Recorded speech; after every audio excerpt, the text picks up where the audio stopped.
और जो 80 और 75 का नैरेटिव जो बनाया जा रहा है, ठीक है, वो जो संभावनाएं हैं उनको तो पूरी तरीके से इनकार नहीं किया जा सकता, लेकिन क्या लगता है इस बार इतना आसान ये होने वाला है?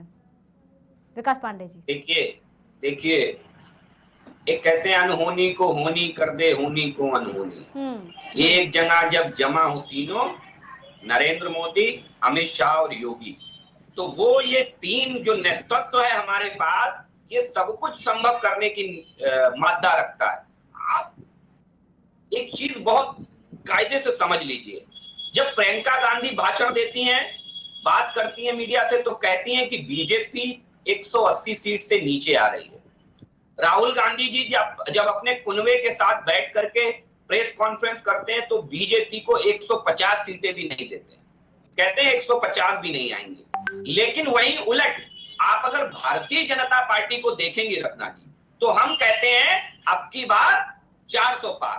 हम नहीं कहते हैं कि कांग्रेस इतनी आएंगी, सपा इतनी आएंगी, बसपा इतनी आएंगी, आरएलडी या जेडीयू आरजेडी इतनी आएंगी या डीएमके इतनी आएंगी, हम नहीं कहते। हम टीएमसी इतनी आएंगी, हम नहीं कहते।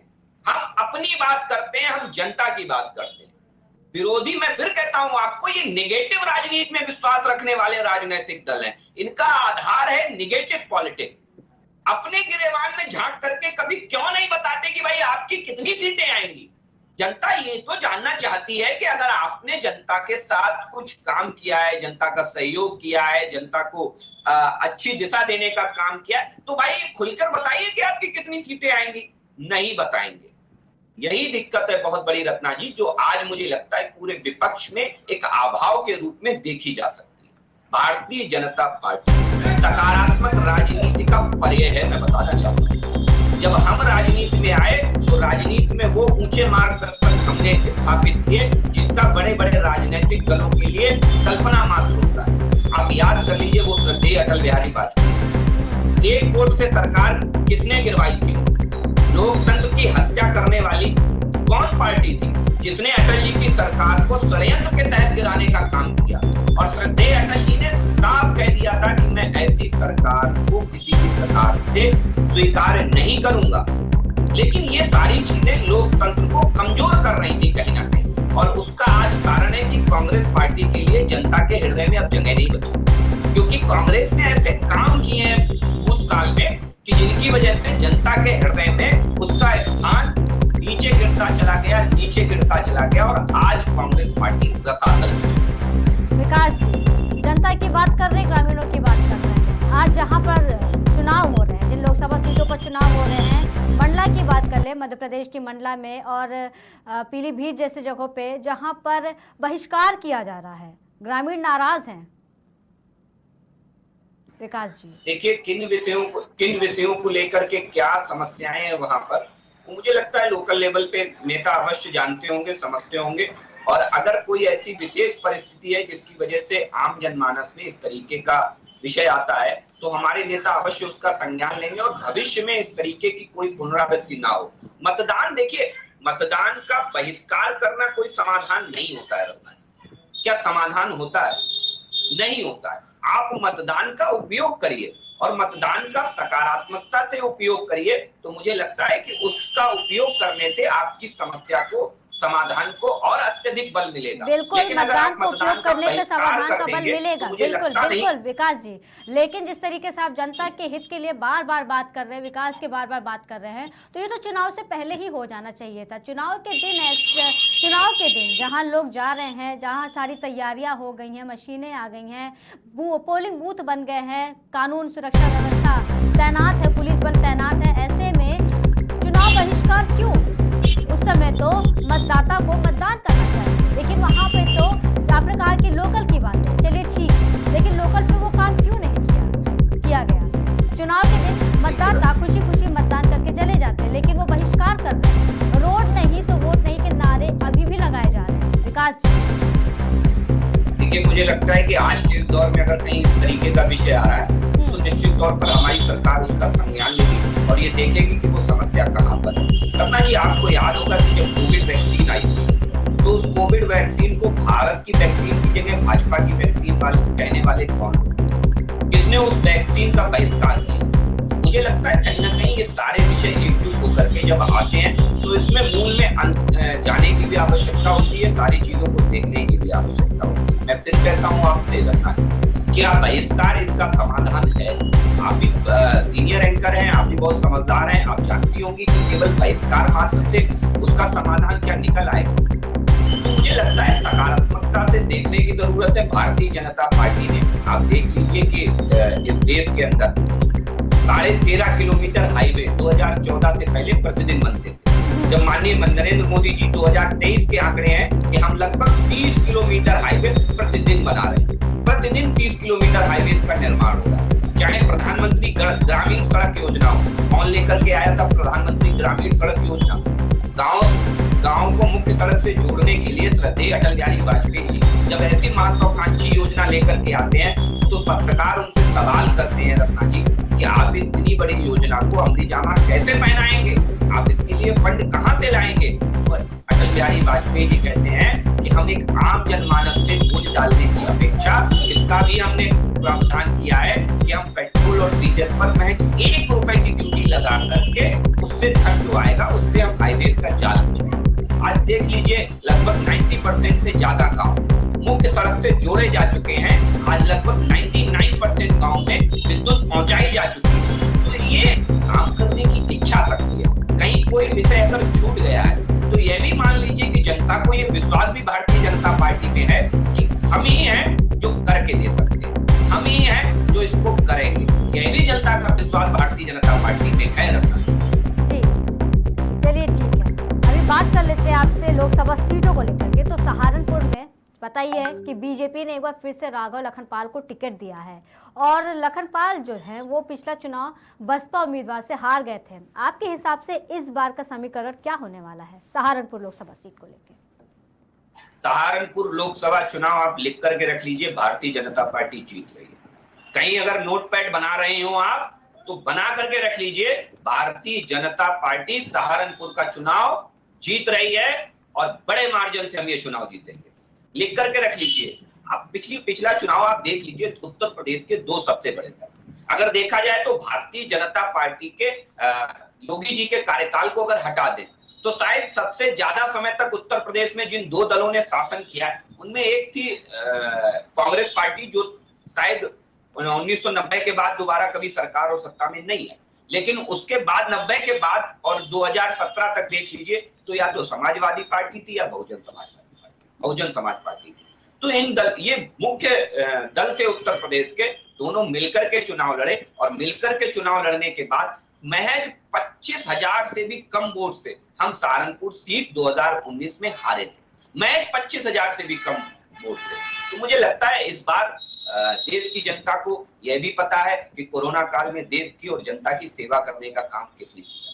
देश की जनता को यह भी इस बार पता है कि इस देश को दुनिया की 5वीं सबसे बड़ी अर्थव्यवस्था बनाने का काम किसने किया। आज इस देश को यह भी पता है कि कैसे इस देश को पश्चिमी उत्तर प्रदेश को दंगा प्रदेश से, दंगा कैपिटल से निकाल करके विकासशील राज्यों की तरफ, विकासशील जिलों की तरफ ले जाने का काम किसने किया? योगी जी की सरकार ने किया है। गुंडा मुक्त उत्तर प्रदेश देने का काम किसने किया? भारतीय जनता पार्टी की हमारी सरकार ने किया। ये सारे विषय ऐसे हैं जो मुझे लगता है कि जनता में भारतीय जनता पार्टी की स्वीकारोक्ति को और बढ़ा रहे हैं और तेजी से नीचे तक ले जा रहे हैं। हम पूर्णतः आश्वस्त हैं कि भारतीय जनता पार्टी का सहारनपुर में पुनः कमल खिलने जा रहा है। जी वो तो वक्त ही बताएगा कि कमल खिलेगा या पंजा आएगा, खैर वो तो हम देखेंगे। लेकिन इस बात पे कितना आप सहमत हैं कि जिस तरीके से वोट्स मांगे जा रहे हैं, रैलियां हो रही हैं, संबोधित किए जा रहे हैं और आपके जो कैंडिडेट्स हैं भगवान के नाम पर वोट्स मांगे जा रहे हैं, तमाम रैलियों में भगवान श्री राम की फ़ोटो देखी जाती है और एक वीडियो वायरल हुई थी जहाँ पर एक मस्जिद के सामने कुछ तीरबाजी का भी ऐसा निशाना किया गया था आप ही के कैंडिडेट की तरफ से। ये सब क्या मतलब, ये वोट है तो आप अगर इतने कॉन्फिडेंट है कि जनता आपको विकास के बलबूते पे जिता रही है तो ये सब करने की क्या जरूरत है विकास जी? एक बात पूछूं मैं आपसे? नहीं मुझसे मत पूछिए, मैंने आपसे सवाल किया, उसका जवाब दीजिए। जी बिल्कुल बिल्कुल, मैं उसका भी जवाब देता हूँ। उस पादरी के घर राहुल गांधी क्यों जानते हैं जो भारत का मजाक उड़ाता है, भारत माता का मजाक उड़ाता है? उस पादरी के घर राहुल गांधी क्यों जाते हैं? राहुल गांधी अपने कोट के ऊपर जनेऊ क्यों पहनते हैं? इस बात का जवाब पूरे देश की जनता मांग रही है, आप सभी से भी और इस देश के उन नेताओं से भी। मुझे लगता है कहीं ना कहीं जब आप ये कहते हैं रामलला हम आएंगे, मंदिर वहीं बनाएंगे, मगर तारीख नहीं बताएंगे, ये सवाल आप किससे कर रहे हो? जब राम सबके हैं तो ये सवाल केवल भारतीय जनता पार्टी से क्यों? और आज जब भारतीय जनता पार्टी जय श्री राम कहती है तो पेट में दर्द होने लगता है। हम कहते हैं कि आज भव्य और दिव्य मंदिर बनकर के तैयार हो गया है तो साफ पीड़ा होती है कि मंदिर भारतीय जनता पार्टी ने नहीं बनाया। अरे भाई आप बनवा लेते, किसी ने हाथ बांध दिए थे क्या रत्ना जी? किसी ने पैर पकड़ लिए थे आपके कि नहीं साहब मंदिर आप नहीं जाओगे, आपको निमंत्रण आया है तो पैरों में बेड़ियां डाल दी कि साहब नहीं जाओगे। अरे तो विपक्ष ने कहाँ मना किया कि वो मंदिर नहीं जा रहे हैं? वो तो मंदिर जाएंगे ही। उन्होंने कब कहा कि वो जाएंगे? कब जाएंगे? आप एक बात बताइए, दिवाली पे मनाएंगे कि रोज मनाएंगे? मुझे केवल इस सवाल का जवाब दे दीजिए। तो भगवान के दर्शन करने के लिए भी कोई वक्त होता है, ये भी तो बताइए विकास पांडे जी। भगवान के दर्शन करने का भी वक्त आप लोग डिसाइड करेंगे क्या? देखिए, जब राम की बात होगी और जब राम के अस्तित्व की बात होगी तो जनता ये भी समझेगी, यह भी जानेगी कि इस देश में राम को काल्पनिक कहने का काम किसने। जनता ये भी जानेगी कि केवल भारतीय जनता पार्टी थी जो अपने मंचों से लेकर के एक एक नेता हमारा ये कहता था हाँ हम राम मंदिर बनाने के पक्ष में हैं। कभी किसी विरोधी के मुंह से आपने सुना हो तो मुझे बताओ, कभी किसी विरोधी के मुंह से नहीं सुना। आज जब राम मंदिर बनकर के तैयार हो गया है, अरे भाई भगवान राम हमारे हृदय में बसते हैं, अगर हम राम राम कहेंगे तो उसे आप चुनावी एजेंडा क्यों बनाना चाहते हैं भाई? क्यों चुनावी एजेंडे से जोड़ करके दिया? हम तो कह रहे हैं आप भी जय श्री राम कहिए, डर किस बात का है आपको भाई? अगर आपके मन में तुष्टीकरण की राजनीति का भय नहीं है तो आप भी खुले मन से कहिए जय श्री राम, आप भी कहिए रघुपति राघव राजा राम, आप कहिए ना सियावर रामचंद्र की जय, आप कहिए। नहीं कहेंगे, यही तो दिक्कत है। यही दिक्कत है कि आज देश संगठित हो गया है, आज सनातन जागरूक हो गया है, आज सनातन अग्रसर हो गया है। तो ये दिक्कत उनके पेट में हो रही है जिन्हें सनातन से दिक्कत थी, जिन्हें सनातन के प्रतीक चिन्हों से दिक्कत थी, जिन्हें सनातन की विचारधारा से दिक्कत थी, उन सबको आज दिक्कत हो रही है। तो आपके हिसाब से विकास जी सनातन क्या है और सनातन से दिक्कत किसको होती है और जिनको नहीं होती है वो उनके लिए सनातन का क्या मतलब है आपके हिसाब से? देखिए रत्ना जी, सनातन सत्य से चलता है और सत्य तक पहुंचाने की वो यात्रा है।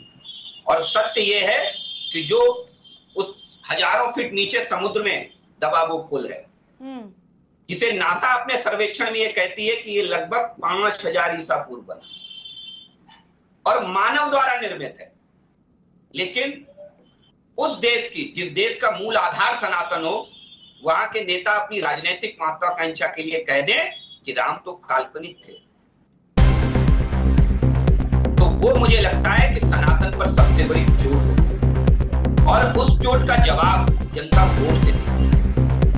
इस मुद्दे को आप देवल खत्म कर सकते हो। 1992 में जब बाबरी विध्वंस हुआ और बाबरी विध्वंस के बाद 1 मिनट का ये मुद्दा था, अगर कांग्रेस पार्टी ये चाह लेती कि ये मुद्दा खत्म हो तो 1 मिनट का मुद्दा था, लेकिन आपकी इच्छा शक्ति में कमजोरी थी।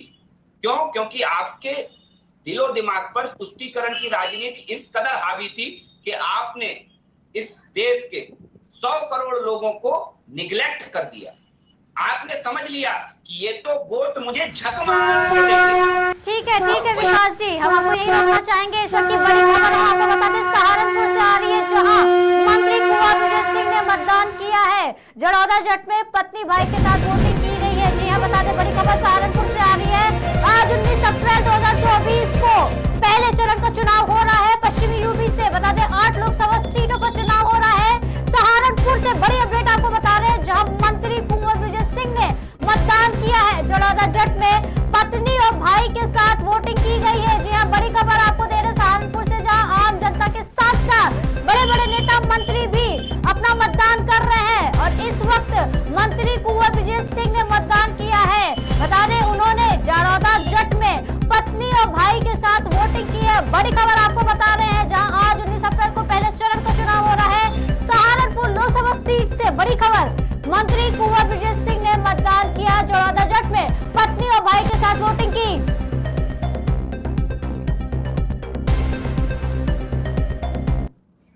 जी विकास जी, आप अपनी बात जारी रखिए।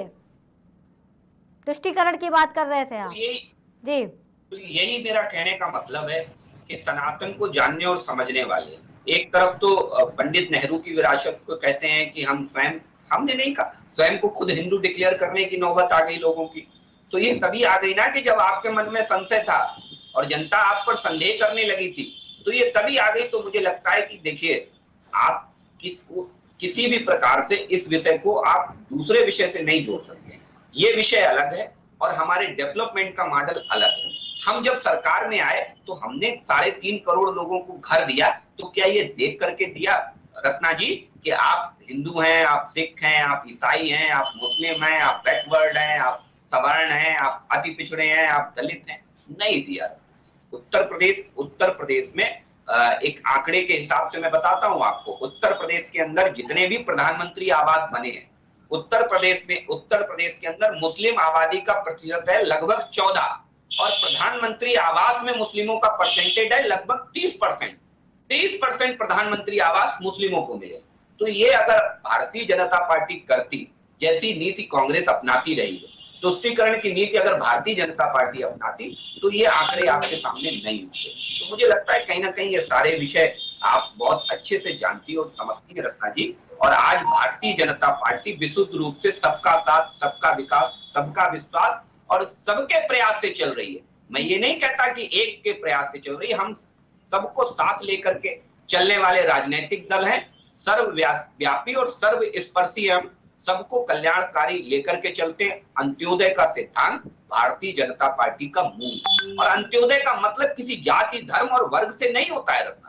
अंत्योदय का मतलब होता है पंक्ति में खड़े अंतिम व्यक्ति से, और वो अंतिम व्यक्ति कोई भी हो सकता है रत्ना जी। हम उसमें जाति का सर्टिफिकेट, धर्म का सर्टिफिकेट नहीं देते हैं। हम कहते हैं कि जब तक उस अंतिम पंक्ति में खड़े अंतिम व्यक्ति तक जन कल्याणकारी योजनाओं का लाभ नहीं पहुंच जाता है, लोगों को सरकार की योजनाओं का लाभ घर घर दस्तक देकर के नहीं पहुंच रहा, तब तक मुझे लगता है भारतीय जनता पार्टी जैसा राजनीतिक दल चैन से बैठने वाला नहीं है, चाहे वो अंतिम पंक्ति में खड़ा व्यक्ति किसी भी धर्म, किसी भी जाति, किसी भी वर्ग। ठीक है और हमारे प्रधानमंत्री जी। ठीक है विकास जी, बहुत बहुत धन्यवाद हमसे जुड़ने के लिए, हमसे बातचीत करने के लिए।